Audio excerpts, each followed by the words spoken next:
Hello, everybody, and thank you. Sorry, I've not recorded for a while on the Chindi monologues. I have another channel called Liz and Chindi. I would encourage you to subscribe to that as well, because it has a lot of good information.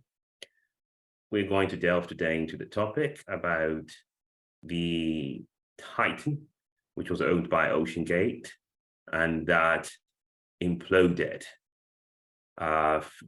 recently, killing all 5 passengers on board. If you want to know how an implosion looks like, here's an example of a GIF that I'm going to show you in this video as to how it looks like. Stockton Rush was the CEO of OceanGate, and he was also the captain of the Titan when it imploded. He was, of course, on that vessel, and he is now deceased. He had 4 patents, and he founded this company, OceanGate, in 2009. He studied after aeronautical engineering, and he had wanted to be an astronaut before he shifted his focus onto subs, and then eventually opened his business. Hamish Harding was a British billionaire and explorer who had loved risk-taking and pushing the envelope. He was one of the passengers on the Titan before it imploded, and he's also one of the deceased as well. He was 58 years old at the time. Paul Henri Nargeolet was an experienced French maritime expert who had done over 35 dives to the Titanic. He was also an expert at the Titanic. In fact, he was the director of the RMS Incorporated, which owns the salvage rights to the famous Titanic wreck. And he probably was aware of the risks that were taking place when he was in the Titan, and he was very knowledgeable. He was a former submarine commander in the French Army, I think in the French Navy rather than the Army, of course, the Navy. Shahzad Dawood and Suleiman Dawood. So Shahzad was a father to Suleiman Dawood. Shahzad Dawood was 48 years old when he passed away in that sub, and Suleiman was 19 years old.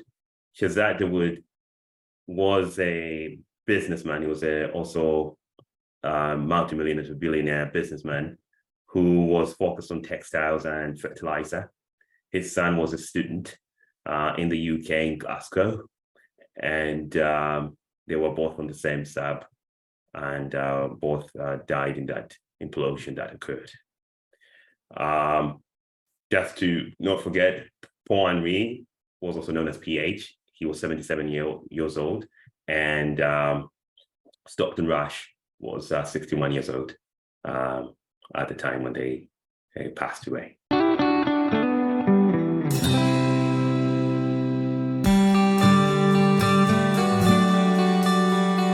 Stockton Rush has been blamed mostly by most people for this incident, saying that he ignored warnings.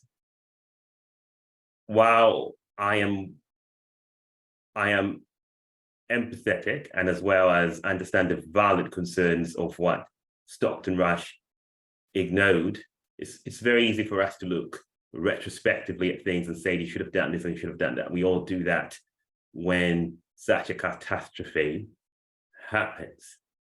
However, I try by all means to focus on the solution so to make sure that this does not happen again.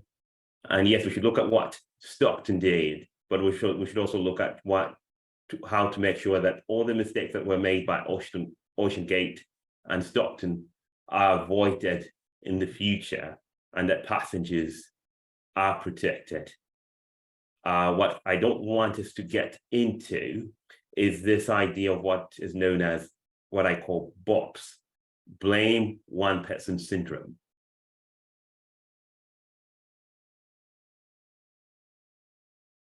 There are many videos on the wrong things that Stockton did and how much of a charismatic leader he was.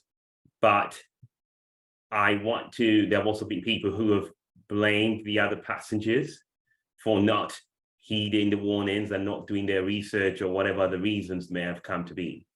However, this must be stated. These are the facts. Stockton Rush strongly believed in his vessel. He believed that it would work. He believed that it would stand up to any pressure at even at 13,500 feet. That's where the Titanic was located in the North Atlantic Ocean of the Newfoundland. And he thought and believed, and he was 100% sure that his vessel would stand up to pressures. That's why he took the risk. That's why he was the captain of the vessel. So the question that ought to be asked is not necessarily why he did what he did, but rather how we can avoid situations where people think that they know something very well, or they're very confident in something that could be a danger to others.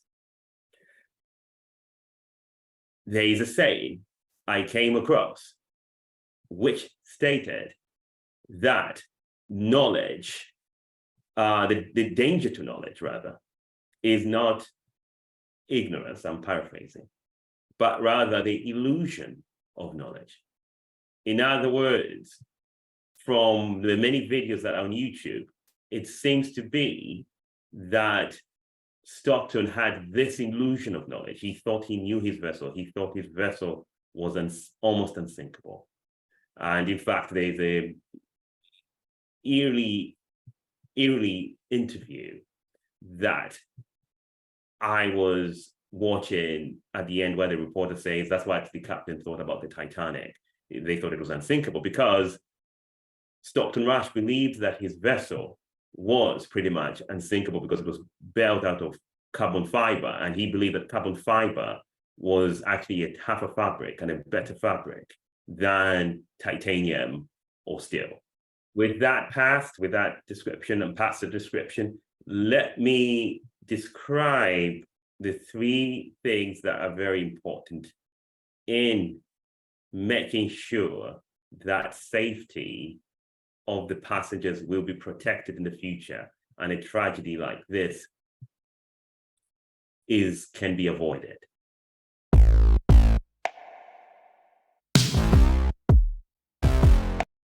The number one most important thing is that no passengers should be allowed on experimental vessels or vessels that have been built with new materials. So when passengers signed the waiver, OceanGate, in order to protect itself legally, required the passengers to sign a waiver that said that they were not going to basically go after OceanGate in a situation where death or serious injury occurred.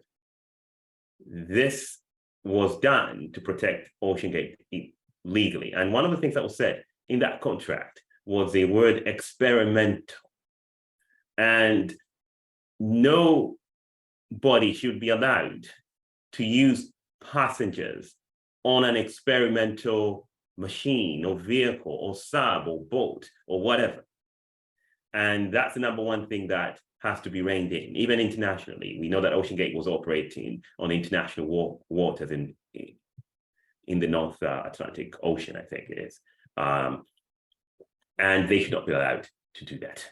They should be told, no, even internationally, this is forbidden. And ways to do that is for countries and international agencies and organizations that do the certification process to be given the enforcement mechanism to ensure that companies cannot exploit that loophole and allow passengers on experimental vehicles. No passengers will be able to pay a lot of money to go on a vehicle where they could die because it's being tested. And if a new material is being used, that new material would need to be certified. So in this situation, it was carbon fiber, which had not been used at 13,500 feet below on the seabed until OceanGate began to use their Titan to go to that level. And the whole of the, which is a major chamber part of the Titan, was built with carbon fiber because Stockton Rush believed that it was a tough fabric, and he 100% believed in that. That's why he died in that vessel. However, agencies must ensure that even if someone believes in that they must go through all the tests to prove that that is safe. So no experimental vessels, no passengers in experimental vessels. That's number one.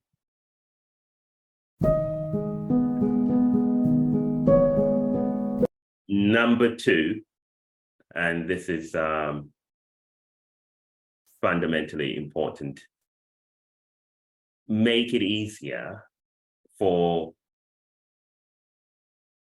cheaper rather, not easier, but cheaper for vessels to get certification, but at the same time, be strict with the certification and make certification compulsory. So one of the things that some owners of submersibles have complained about, such as Carl Stanley is the one I know about, their complaint was that it's very expensive to certify your submersible as safe.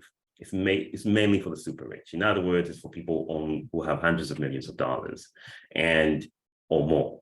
And if you have way less than that, it's very expensive for a company to get certification, because the whole testing and certification is paid for by that particular company.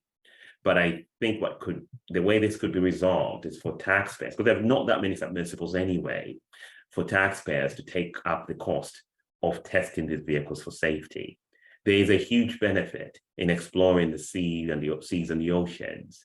And therefore, if taxpayers took up most of the cost, and those people at submersibles paid, say, $10,000 or $20,000 to get tested or certified, something like that, I think that's reasonable. And they just pay that fee, and then you go through a 5-year or something process to have it to be certified before you're allowed to use your submersibles for passengers. Now, for those who have already been using submersibles for passengers, such as Carl Stanley, maybe the process could be different. There could be some sort of mechanism, some exception. But for those in the future who want to get a submersible, you would have a situation where they have to get certified. Any new vessel that is built has to be certified, and you have to pay for that certificate. You pay $10,000 or whatever, and it gets fully certified, and they do all the tests that need to be done to ensure that the vessel is safe. And if there's any new material, that would require much more testing, as I previously spoke about the first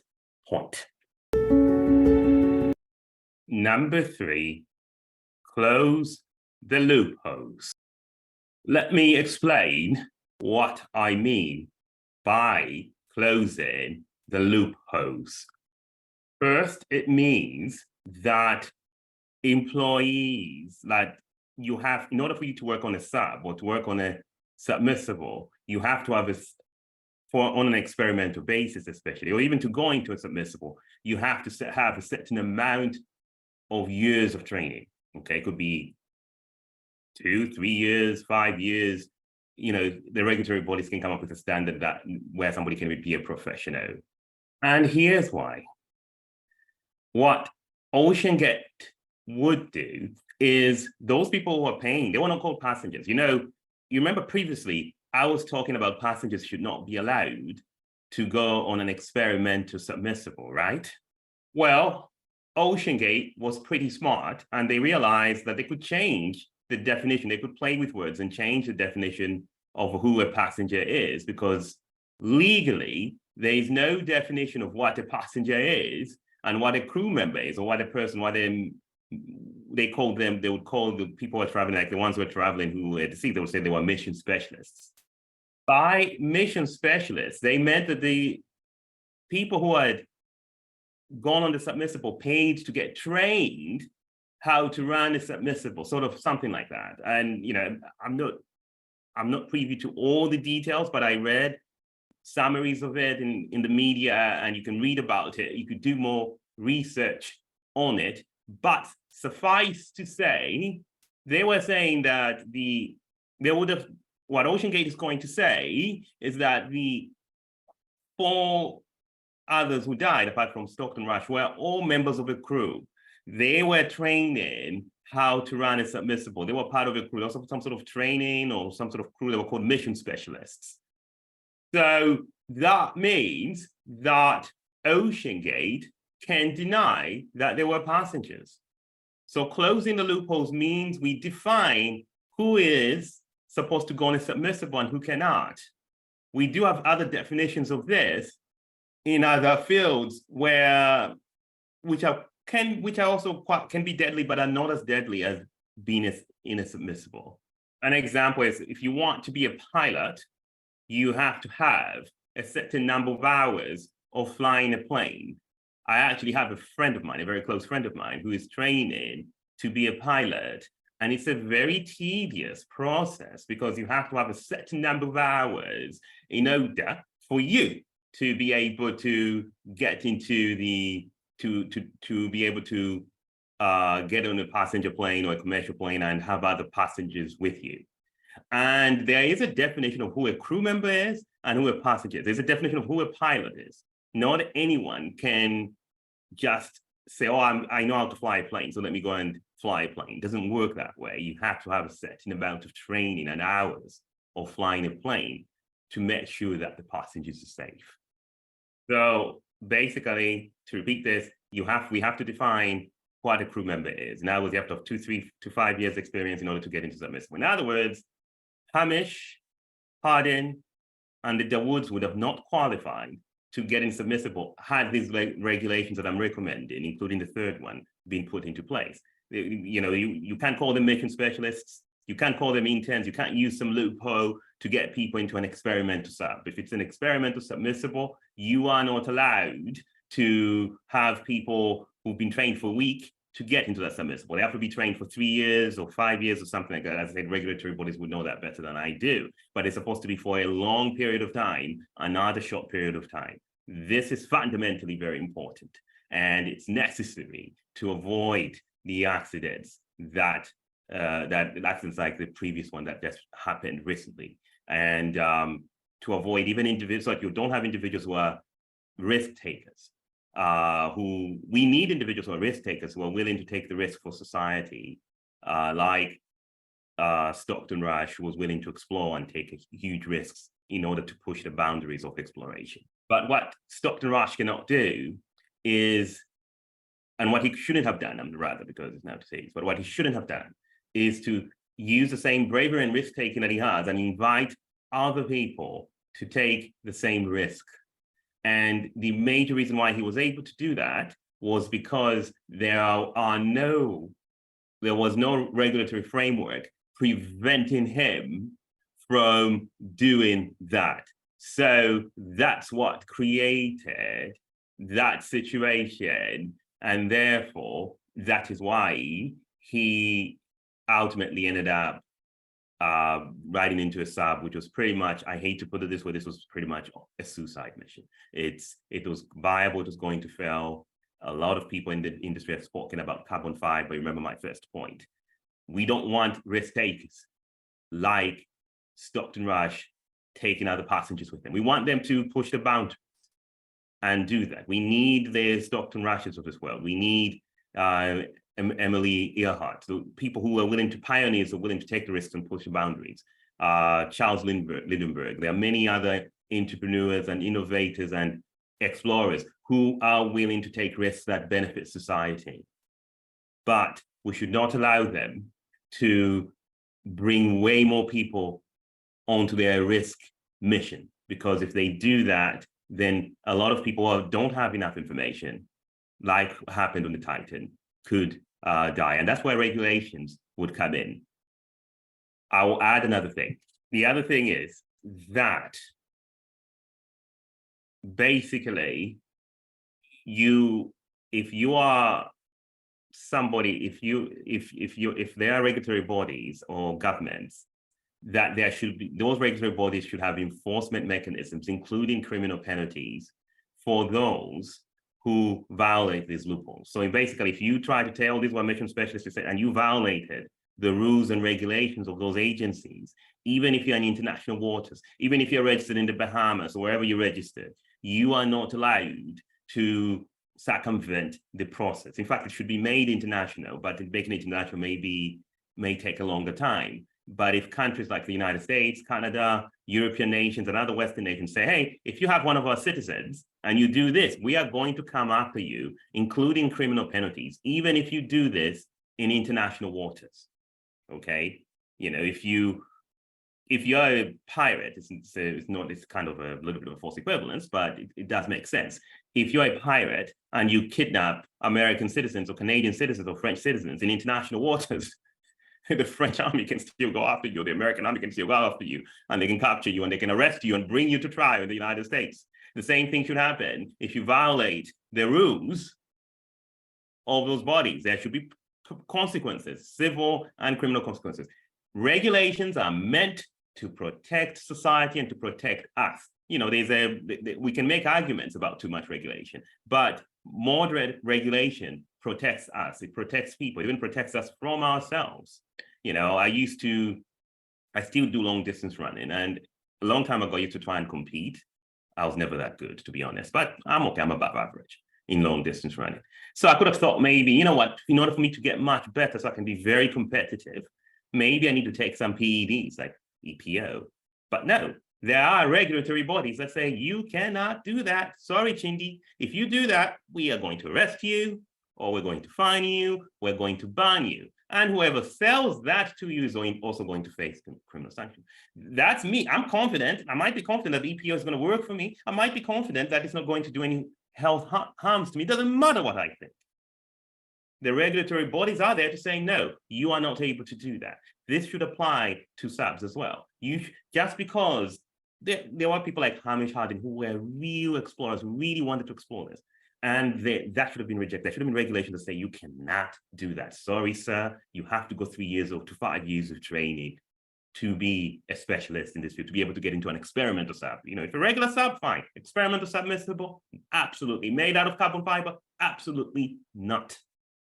Okay, now if the hull is made out of carbon fiber, you cannot, nobody can, and had this been done, lives would have been saved. So I hope those lessons will be taken. I hope somebody will listen to this video and they'll take those lessons, and hopefully in the future, governments and international agencies will be able to put in place some regulations with teeth to avoid tragedies like this from happening in the future. Just like what they've done in the plane industry, where plane crashes are so rare, we don't even talk about them that much anymore because they're very rare, because people have learned from past mistakes and introduced new regulations. I hope you enjoyed this video. Thank you for listening to me, and I appreciate it. Enjoy yourselves, everybody. Thank you.